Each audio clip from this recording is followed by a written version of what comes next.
Imagine करो एक ऐसा फ्यूचर जहां पर हर एक गेम की प्राइस सिर्फ ₹1 हो। तो क्या लगता है तुम्हें, क्या होगा अगर अर्थ पर सब लोग वीडियो गेम्स को अफोर्ड कर पाए? कोई एक्सक्यूजेस नहीं, कोई बैरियर्स नहीं एंड कोई भी हेफ्टी चार्जेस नहीं। ये सुनने से लगता है कि कुछ हो ना हो लेकिन पायरेसी जरूर खत्म हो जाएगी, राइट?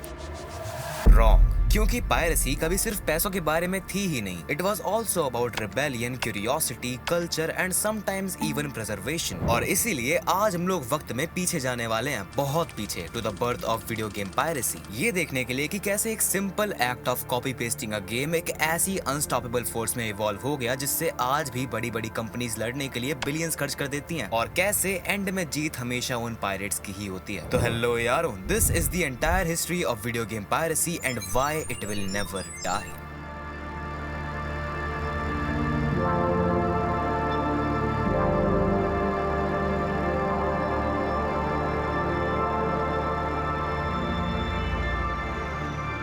वीडियो गेम पायरेसी की शुरुआत खुद गेमिंग इंडस्ट्री के साथ ही हुई थी। हालांकि तब किसी को खुद से पता ही नहीं था कि वो जो कर रहे हैं वो कोई पायरेसी है, और ऐसा क्यों था इसके बारे में तुम्हें आगे पता चलेगा। 1970s और 1980s के टाइम पर जब नॉर्मल पब्लिक के घरों पर पर्सनल कंप्यूटर्स आना शुरू ही हुए थे, तब गेम्स आज की तरह स्टीम या एपिक गेम्स के स्टोर्स पर डिजिटली नहीं मिला करते थे, बल्कि उस टाइम पर games cassette, tapes and floppy disks पर आया करते थे। इन फिजिकल कॉपीज को डुप्लीकेट करना बहुत ही ज्यादा आसान काम था। तुम्हें ये करने के लिए सिर्फ एक टेप डेक या फिर डिस्क कॉपियर की जरूरत पड़ती थी। ये चीज आज के टाइम पर सुनने में स्ट्रेट अप ओजी पायरेसी लगती है, लेकिन उस वक्त पर ये कोई इलीगल क्रिमिनल एक्टिविटी नहीं थी जैसे आज के टाइम पर है। तब इस एक्टिविटी को सिर्फ फाइल शेयरिंग एंड स्टोरिंग की तरह देखा जाता था। लोगों का इंटेंट खुद से इन गेम्स को पायरेट करने का कभी था भी नहीं। स्कूल्स के अंदर टीनेजर्स इन गेम कैसेट्स को अपने दोस्तों के साथ शेयर करते, कंप्यूटर क्लब्स और कैफेज पूरी गेम लाइब्रेरीज को सर्कुलेट करते, और कॉपी प्रोटेक्शन तब या तो था ही नहीं या फिर बहुत ज्यादा ही वीक था। और वो इसीलिए क्योंकि इंडस्ट्री खुद इसे कोई इलीगल एक्टिविटी नहीं मानती थी। वो लोग इस सबसे उतने ही चिल थे जैसे वो स्कूल के स्टूडेंट्स, अनटिल उनके कॉर्पोरेट न्यूरॉन्स एक्टिवेट हुए एंड उन्होंने ये देखा कि अगर ये लोग ऐसे ही आपस में अपना भाईचारा दिखा दिखा के एक दूसरे के साथ फाइल शेयर करते रहे तो हमारी सेल्स के तो लाले पड़ जाएंगे, जो कि उस वक्त पर पड़ भी गए थे। तभी तो उन्हें ये चीज रियलाइज हुई। इंडस्ट्री ने ये ट्रेंड नोटिस कर लिया था कि जब भी वो कोई गेम रिलीज करते तो स्टोर्स पे 5-6 लॉन्डो का ग्रुप आता था और वो बस एक सीडी खरीद कर ले जाते थे। तो इसीलिए यही वो टाइम था जब इन बड़ी बड़ी कंपनीज ने शुरू करी पायरेसी के खिलाफ अपनी वॉर। ये यहाँ से ही था जब सालों से चलती आ रही शेयरिंग एकदम से ही पायरेसी में बदल गई और इलीगल हो गई। लेकिन लोग भी इतनी जल्दी हार नहीं मानने वाले थे। मिड 80s से लेके 90s तक पायरेसी सरफेस से उठकर अब एक अंडरग्राउंड आइडेंटिटी में बदलने लगी थी। ऑब्वियस प्लेसेस जैसे इंटरनेट कैफेज में जो पहले खुला गेम लाइब्रेरी शेयर की जाती थी वो तो बंद हो गई, लेकिन डिस्क कॉपीज और फिजिकल शेयरिंग से लोगों ने पायरेसी को चलाए रखा। एंड फिर आता है एरा द वॉरेस सीन का। वॉरेस है या फिर वारेस है भाई, पता नहीं, प्रोनाउंसिएशन तो मेरी फक्ड अप ही रहनी है भाई। हैकर ग्रुप्स लाइक रेजर 1911 इस टाइम तक काफी फेम कमा चुके थे इस पूरे अंडरग्राउंड सीन में by breaking copy protection and distributing cracked versions of video games. सिर्फ एक सिंपल कॉपी देने की जगह ये जो ग्रुप्स थे वो इन क्रैक्स में अपनी खुद की ब्रांडिंग करने लगे। वो गेम्स के पहले अपने क्रैक के इंट्रोज लगा देते थे, जैसे flashy screens with pixel arts या फिर कोई चिप ट्यून म्यूजिक, जो उस ग्रुप का या फिर स्पेसिफिक बंदे का नाम अनाउंस करती थी जिसने उस गेम को क्रैक किया है। लेकिन जैसे जैसे पायरेसी को एज अ सीरियस क्राइम देखे जाने लगा, लोगों ने जल्द ही रियलाइज कर लिया कि ये करने से वो खुद को ही सैबोटाज कर रहे हैं। तो ये ब्रांडिंग एंड इंट्रोज ज्यादा टाइम तक टिके नहीं। गेम्स को क्रैक करके डिस्ट्रीब्यूट करना अब खुद में ही एक गेम बन चुका था, एक स्टेटस का गेम। तुम जितना इंसानों को किसी चीज से दूर ले जाने की कोशिश करोगे वो उस काम को और ज्यादा करना चाहेंगे, क्योंकि अपेरेंटली इलीगल काम करना और पकड़े ना जाना कूल भी तो होता है। गेम्स क्रैक करने से इन पायरेट्स को कोई प्रॉफिट नहीं मिलता था। ये स्टेटस का गेम स्किल्स और रेपुटेशन के बारे में था, ना कि पैसों के बारे में। यहाँ से distribution hand to hand copying से उठकर बीबीएस तक पहुंच गई। नहीं, ये वाला बीबीएस, बुलेटिन ब्रॉड सिस्टम्स। ये खुद में ही काफी इनोवेटिव टेक्नोलॉजी थी जिसने बहुत बड़ा रोल प्ले किया था लोगों को आपस में कनेक्ट करवाने के लिए before internet was even a thing. और अगर मैं इसे डिटेल में समझाने बैठा तो आधी वीडियो इसी के बारे में हो जाएगी। तो इसीलिए सिंपल टर्म्स में बस ये जान लो कि इसका इस्तेमाल लोग दूसरों से कनेक्ट करने के लिए एंड मेनली इंफॉर्मेशन शेयर करने के लिए करते थे, जिसका मतलब है,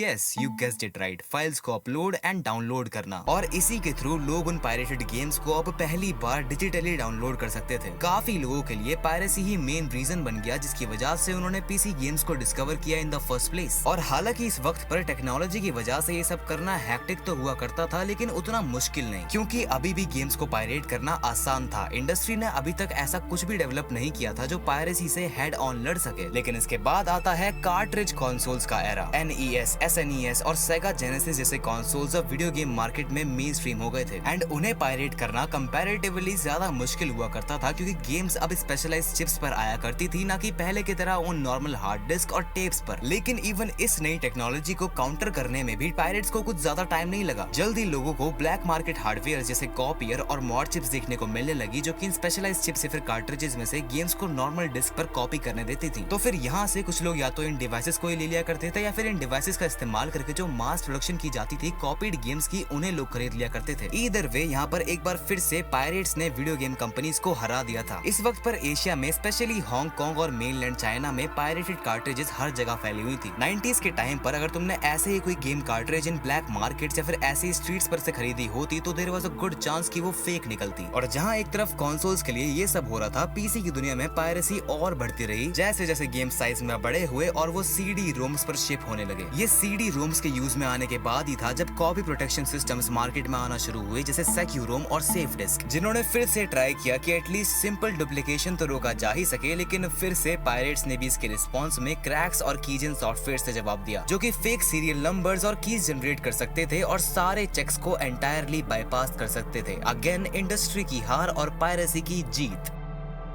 शुरुआत से ही पीसी गेम्स को पायरेट करना सबसे ज्यादा आसान रहा है as compared to console games. And by the way this is also why GTA 6 भी अपने रिलीज के एटलीस्ट 1 या 2 सालों तक कंसोल एक्सक्लूसिव ही रहने वाली है। तो जो भी लोग अपने पीसी अपग्रेड करने में लगे पड़े हैं, भाई साहब रुक जाओ थोड़ा सा। इसके बाद लेट 90s और 2000s का टाइम पायरेसी हिस्ट्री में एक काफी बड़ा टर्निंग पॉइंट था, क्योंकि अब इंटरनेट अपनी राइज पर था और टेक्नोलॉजी बड़ी रैपिडली इंप्रूव हो रही थी, जिसने डेफिनेटली गेम्स को और सिक्योर तो बनाया, लेकिन साथ ही साथ पायरेट्स को भी एडवांस टूल्स मिल गए फिर से पायरेसी को चलाए रखने में। सबसे बड़ा प्लस पॉइंट जो कि इन वॉरेस पायरेसी ग्रुप्स को मिला इस नए इंटरनेट के जमाने में, वो था easy peer to peer file sharing. अब पुराने टाइम की तरह उतने एफर्ट्स डालने की जरूरत नहीं पड़ती थी फाइल्स को एक सिस्टम से दूसरे तक ले जाने में। इन ISO फाइल्स को शेयर करने के लिए इस नए इंटरनेट के टाइम में वॉरेस ग्रुप्स FTP सर्वर्स का मेनली यूज करते थे। लेकिन रियल रेवोल्यूशन आता है Napster, Kaza and specially BitTorrent से। इन सभी कम्युनिकेशन प्रोटोकॉल्स की वजह से ही था कि ये पायरेटेड गेम्स अब एक मैसिव स्केल पर डिस्ट्रीब्यूट किए जा सकते थे with just a few clicks. पहली बार अब पायरेसी कोई नीश चीज नहीं थी जो कि सिर्फ कुछ टेक सेवी लोग ही कर पाते हैं। अब कोई भी पायरेसी कर सकता था जिसके पास एक ब्रॉडबैंड कनेक्शन है। लेकिन इसके अगेंस्ट में पब्लिशर्स ने भी अपना मूव चला। अब उनके गेम्स में भी न्यूएस्ट DRM यानी डिजिटल राइट्स मैनेजमेंट की टेक्नोलॉजीज आ गई थी, जैसे online activation, CD keys and eventually games में ऑलवेज ऑनलाइन की रिक्वायरमेंट्स भी आने लगी थी, जिससे कांस्टेंट चेक्स होते रहे। लेकिन ये सब करने के बाद इन कंपनीज और पब्लिशर्स को मैसिव बैकलैश देखने को मिला, क्योंकि इन नई रेस्ट्रिक्शन से जो रियल पेइंग और लेजिटिमेट यूजर थे उन्हें ज्यादा दिक्कत हुआ करती थी, ना कि पायरेट्स को। नाउ इस नई टेक्नोलॉजी के साथ दोनों ही साइड्स पायरेट्स और गेम पब्लिशर्स के बीच में एक एपिक रेस शुरू हो जाती है। हर थोड़े टाइम में कंपनीज अपने DRMs को इम्प्रूव करती और बस थोड़े ही दिनों के अंदर कोई ना कोई सा पायरेसी ग्रुप उसको भी चटका देता। यही वो टाइम था जब ये सारे पॉपुलर पायरेसी ग्रुप्स जैसे Deviants, Codex, Reloaded and 3DM scene में आए, जिनमें से काफी सारे अब ऑपरेट नहीं करते। लेकिन उस वक्त पर ये सारे वॉरेस पायरेटिंग ग्रुप्स काफी फेमस हो चुके थे for breaking protections within days of release. फिर भी कुछ गेम्स थे जो बहुत ही एपिक सिक्योरिटी के साथ आया करते थे, जैसे डेन्यूवो की सिक्योरिटी। इन्हें चटकाने में महीनों का टाइम लग जाता था, लेकिन द ऑलमाइटी पायरेट स्पिरिट वाले लोग इन्हें भी एंड में क्रैक कर ही लेते थे। 2000s तक के कंसोल्स भी अपने खुद के पायरेसी के साथ बैटल्स लड़ते रहे। ऑल्दो पोर्टेबल सिस्टम्स को चटका पाना थोड़ा ज्यादा हार्ड हुआ करता था। PS1 इनमें से सबसे इजी टू क्रैक था। बड़े आराम से उसे मॉड चिप कर लिया जाता था, जिसने काफी टाइम तक वर्ल्ड वाइड पायरेसी को फ्यूल किया। फिर PS2 और Xbox की भी सिमिलर सी कहानी है। उनमें भी बर्न्ड डिस्क्स और हार्ड ड्राइव लोडर्स का इस्तेमाल करके पायरेसी कर ही ली जाती थी। निंटेंडो का भी सेम ही केस है। कुछ रीजन्स में तो ऑलमोस्ट कोई भी लेजिट निंटेंडो DS की कार्ट्रिजेस खरीदता ही नहीं था। पूरे मोहल्ले 2 नंबरी कामों में थे भाई। हर एक पब्लिशर की जनरेशन ने अपनी पूरी कोशिश की चीजों को और भी ज्यादा लॉकडाउन करने की, लेकिन पायरेट्स हमेशा उसे बाईपास करने का कोई ना कोई तरीका निकाल ही लेते थे। 2010 तक आते आते digital distribution through steam, Xbox live and PlayStation network ने पूरा सीन ही चेंज कर दिया। गेम्स को डिजिटली खरीदना वाज नाउ मोर कन्वीनियंट, क्योंकि ऑनलाइन सेल्स आती हैं, बंडल्स में परचेज कर सकते हैं एंड रीजन स्पेसिफिक प्राइसिंग की वजह से ये लीगल ऑप्शन लोगों को ज्यादा अट्रैक्ट करने लगा। लेकिन इससे भी पायरेसी कहीं वैनिश नहीं हुई। पीसी पर अभी भी मेजरली क्रैक्ड गेम्स ही सर्कुलेट हो रहे थे, स्पेशली ऐसी कंट्रीज में जहां पर प्राइसेस अनअफोर्डेबल थी relative to the average income. सबसे बेस्ट एग्जांपल है हमारा प्यारा हिंदुस्तान।